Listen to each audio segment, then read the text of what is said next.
öpdüyün, qucaqladığın, sığalladığın, bir yastığa baş qoyduğun, bir otaqdan içəri girdiyin, evimin işığı sənsən, evimin günəşi sənsən, yaxşı ki sən varsan dediyiniz xanımlar müəyyən müddətdən sonra necəsə olur?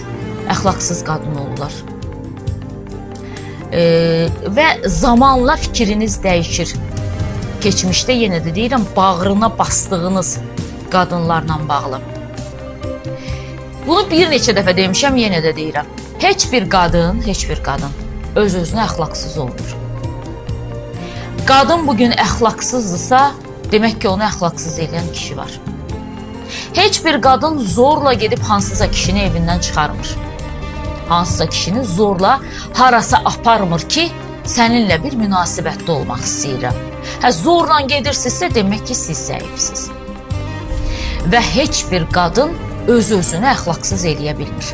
Mütləq ki, bir qadının əxlaqsız olmasında bir kişi var və ya da ki, kişilər var.